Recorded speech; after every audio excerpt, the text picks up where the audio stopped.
नमस्कार, मैं हूं नरेश तनेजा और आप देख रहे हैं नवभारत टाइम्स .com के डिजिटल प्लेटफॉर्म कार्यक्रम। दोस्तों, पिछले 3 दिनों से एक मुद्दा पूरे मीडिया में और देश भर में छाया हुआ है। वो है दिल्ली के कंझावला में जो अंजलि का की मृत्यु हुई है। 13 किलोमीटर तक उसे कार में सवार नशे में धुत कहा जा रहा है कि नौजवान थे 5, वो घसीटते हुए ले गए एक्सीडेंट के बाद।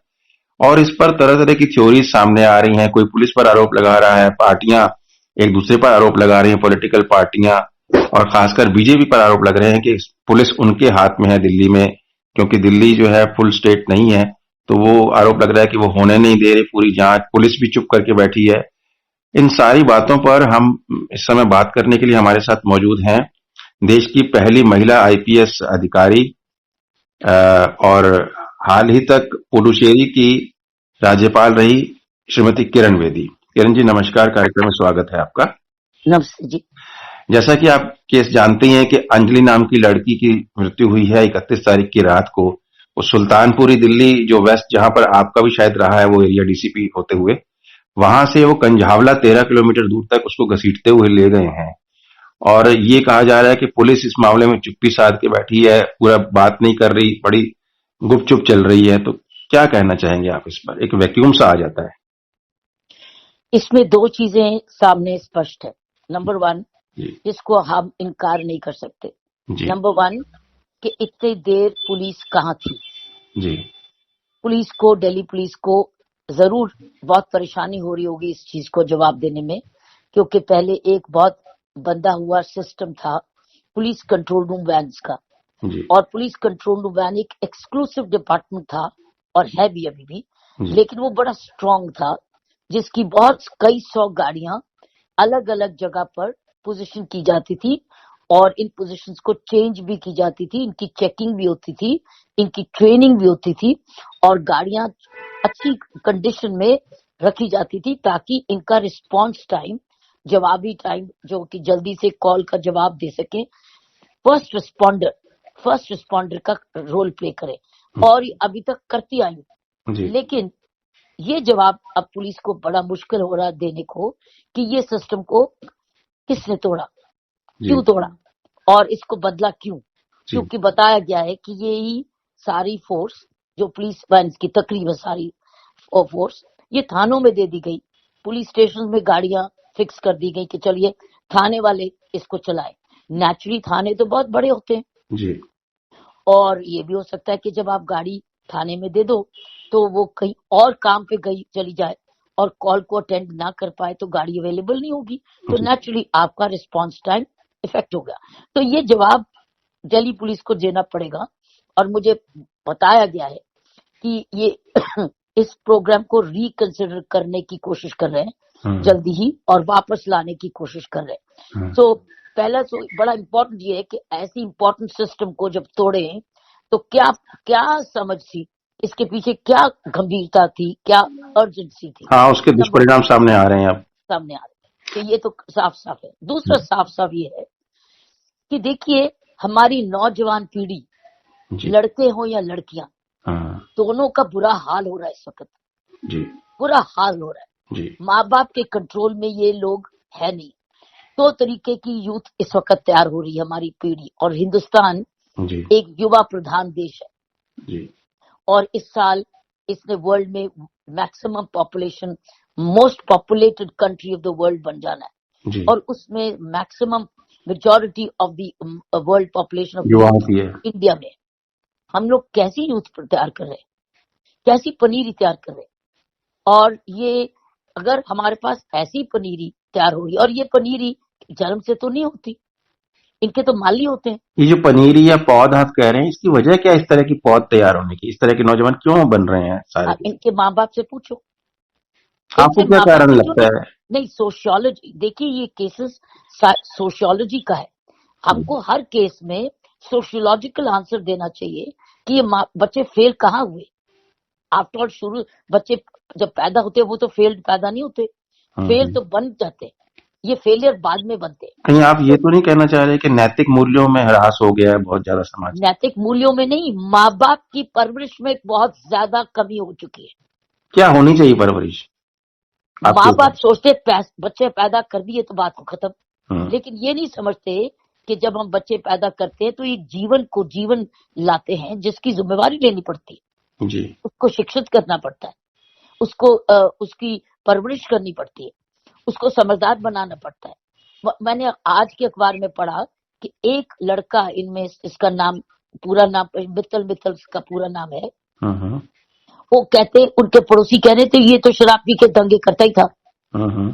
तो इतनी देर क्या करते रहे आप? माँ बाप क्या करते रहे? आस पड़ोस क्या करते रहे?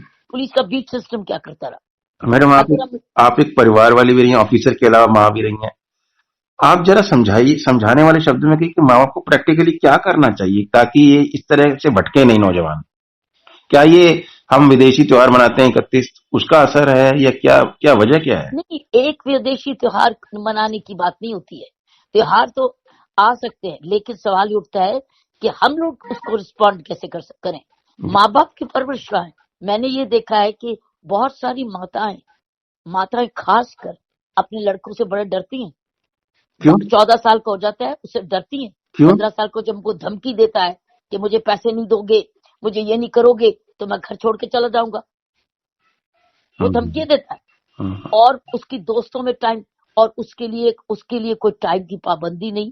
वो कब रात को आए, कैसे दोस्तों में आए, क्या खा पी के आए, कहाँ पैसे खर्च करके आए, उसकी पास हिम्मत नहीं है उससे पूछने की। अच्छा, मैं एक बात पूछता हूँ, आपने कहा मेल के बारे में, क्या ये लड़कियों पर भी बात लागू होती है कि उनमें भी कुछ सोच के लेवल पे गिरावट आई है? सारी ओवरऑल, लड़कियों में भी लड़कों में भी, लड़कों में ज्यादा। लड़कियों को तो कंट्रोल्ड है। हम्म, एक है डी कंट्रोल जो हम्म, सामने नजर आए इसमें भी, हम्म, और एक है ओवर कंट्रोल। हम्म, एक है ओवर कंट्रोल, उनको दबोच के रखना, हम्म, बंदिश में रखना, हम्म, और उनको ज्यादा एजुकेट ना करना ताकि वो और अपने पैरों पे खड़े हो सके। तो हम्म, एक ये, और एक है डी कंट्रोल, ये भी डी कंट्रोल का केस है। हम्म, हम्म, तो मेरा ख्याल है माँ बाप को 100 बारी सोचना चाहिए कि जब हम बच्चा पैदा करने वाले हैं तो क्या हमारे पास समय है, साधन है, रुचि है, लगन है, कोई सपना है, कोई इमेजिनेशन है कि हमने बच्चे की परवरिश कैसे करनी है। इतने सारे बच्चे इकट्ठे करते रहते हैं हम लोग और सोचते हैं कि मेरे बुढ़ापे की सिक्योरिटी है। बुढ़ापे की सिक्योरिटी नहीं है, ये समाज में थ्रेट है। वो उल्टा आप, बुढ़ापे को खराब कर देता है। ये बुढ़ापा खत्म हो गया, उनका बुढ़ापा रुल गया। अच्छा, आप बताइए, आपने ये बड़ी अच्छी पॉइंट उठाया वो पुलिस की बात करते करते। आपको उम्मीद है मैडम कि फ्यूचर में हमारे देश के जो नौजवान है, महिला या लड़कियां हो या लड़के, कुछ सही रास्ते पर आ जाएंगे, या और डिटेरियोरेट होने की सिचुएशन आपको शंका सी लग रही है? ये तो बहुत सारा फ्लड गेट तो निकल चुका है समाज में। 14, 15, 16, 17 साल की फ्लड गेट तो समाज में छा गया हुआ है। हम्म, इसका क्या करोगे आप? हम्म, ऐसी हरकतें तो आपको कभी आज दिल्ली तो कभी यूपी, कभी मध्य प्रदेश, कभी राजस्थान, कभी फलाना जगह, हर जगह आपको बारी बारी आता रहेगा। क्योंकि ये युवा तो इस वक्त, और एजुकेशन में भी हमारी, क्योंकि एजुकेशन में हमारे मूल्य थे ही नहीं, हम्म। हमारी इतिहास नहीं, कोई संस्कृति नहीं, कोई आध्यात्मिकता नहीं, मैं वही कोई, आपसे कहना चाह रहा था कि हमारा जो वो होता है, सिलेबस होता है, उसमें नैतिक शिक्षा वाले पाठ ही नहीं होते। हमारे बचपन में तो हुआ करते थे। हाँ, तो कहाँ से दया सत्य कहाँ से सीखेगा वो? ना तुम्हें घर में शिक्षा मिली, और ना तुम्हें स्कूलों में मिली, और ना ही तुमने खुद ली। जी। खत्म होगी बात। तो जी। आज मेरा ख्याल है हिंदुस्तान दो तरीके का यूथ आएगा। एक यूथ जो निर्माण करने वाला, जो भारत बनाने वाला, और एक है जो यूथ देश को बिगाड़ने वाला। जी। मैडम, आपने बड़ी अच्छी जानकारी दी। मैं वापस एक पॉइंट पे लाके इसको समाप्त करना चाहूंगा। ये जो आजकल एक फैशन चल गया है इन्वेस्टिगेशन में रिक्रिएट करने का सीन को, इससे लाभ होता है मैडम? हाँ, सीन रिक्रिएट करना ही पड़ता है, क्योंकि जब तक आप सीन को रिक्रिएट नहीं करो, आप अंडरस्टैंड नहीं कर पाएंगे कि क्राइम कैसे कैसे हुआ। और ये फोरेंसिक्स के लिए भी इम्पोर्टेंट है, और अदालत में भी, कचहरी के लिए भी इम्पोर्टेंट है। ये सीन को आपके जमाने में भी हुआ करता था या आज का नया फैशन है? नहीं, नया फैशन नहीं, सीन हमेशा ही रिक्रिएट किया जाता है, और ये बेसिक ट्रेनिंग है इन्वेस्टिगेशन की। अच्छा, लास्ट क्वेश्चन की, ये जो आरोप प्रत्यारोप पॉलिटिकल पार्टी एक दूसरे पे लगा रही है, ये क्या जायज है इस समय ऐसे में सहयोग करने की जगह? आप क्या कहेंगे इस पर? ये कोई नई बात नहीं है जी, ये कोई नई बात नहीं है। किसी के घर में मातम है, उसको सॉल्व करने की जगह आप वो कर ये रहे हैं कि मैंने बताया ये नई बात नहीं है। सवाल ये उठता है, नई बात नहीं है, सवाल है, जिम्मेवारी है जो कानून को एनफोर्स कर रहा है कि वह अपना न्याय करे, क्योंकि उसने जवाबदेही देनी है कचहरी में, और कचहरी के सामने साफ साफ सबूत चाहिए, तो ही आपका आगे केस चलेगा, नहीं तो आपको कचहरी से फटकार मिलेगी। सो आपने जो बोला वो नई बात नहीं है। उसको जो इन्वेस्टिगेटिंग ऑफिसर है और सुपरवाइजर है, उसका एक ही कर्तव्य है कि इधर दोनों हर जगह से सुने, लेकिन करे वही जो इंसाफ। मैडम आपके बारे में ना लोगों में एक सोच है कि आप बड़े अप फ्रंट थे, प्रोएक्टिव थे उस समय जब आप पुलिस के अंदर लीड करते थे। आज के इन्वेस्टिगेशन वाले बहुत सोच विचार बहुत करते हैं, ये कितना जायज है?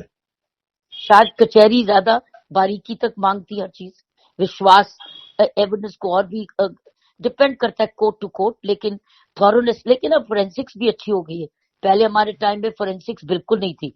अब देखो ना, सीसीटीवी कैमरा का एविडेंस मिल रहा है जो हमारे टाइम में नहीं था, और फोरेंसिक्स थी अब आ रही है जो हमारे सामने नहीं थी। तो अब इसलिए बड़ा संभल के चलना पड़ता है इन्वेस्टिगेशन के तरफ। नहीं, अब टेक्नोलॉजी और फोरेंसिक्स बल्कि हेल्प करती है इंसाफ न्याय लेने में, क्योंकि टेक्नोलॉजी और फोरेंसिक्स झूठ नहीं बोलती। जी, आपने समय दिया मैडम, बहुत बहुत धन्यवाद। उम्मीद करते हैं कि मामला सॉल्व होगा। तो दोस्तों, ये थी देश की पहली महिला आईपीएस सफल अधिकारी, मैं ये कहूंगा, श्रीमती किरण बेदी, जो बता रही थी कि ये जो मामला है पुलिस के हाथ क्यों बन जाते हैं और क्या सिस्टम था, क्या चेंज हो गया। दूसरा, उन्होंने जो कहा कि नौजवानों को एक, आप जन्म देने का बच्चे के बाद उसको जो सिखाना होता है, ट्रेनिंग देनी होती है ताकि वो अपना जीवन सफल बिता सके, उसकी कमी समाज के लेवल पर महसूस की जा रही है। वो ना हो तो शायद इस तरह के अपराधों में शायद कमी आ जाए। अगले किसी कार्यक्रम में और किसी विशेष मेहमान के साथ मुलाकात होगी। नमस्कार, धन्यवाद।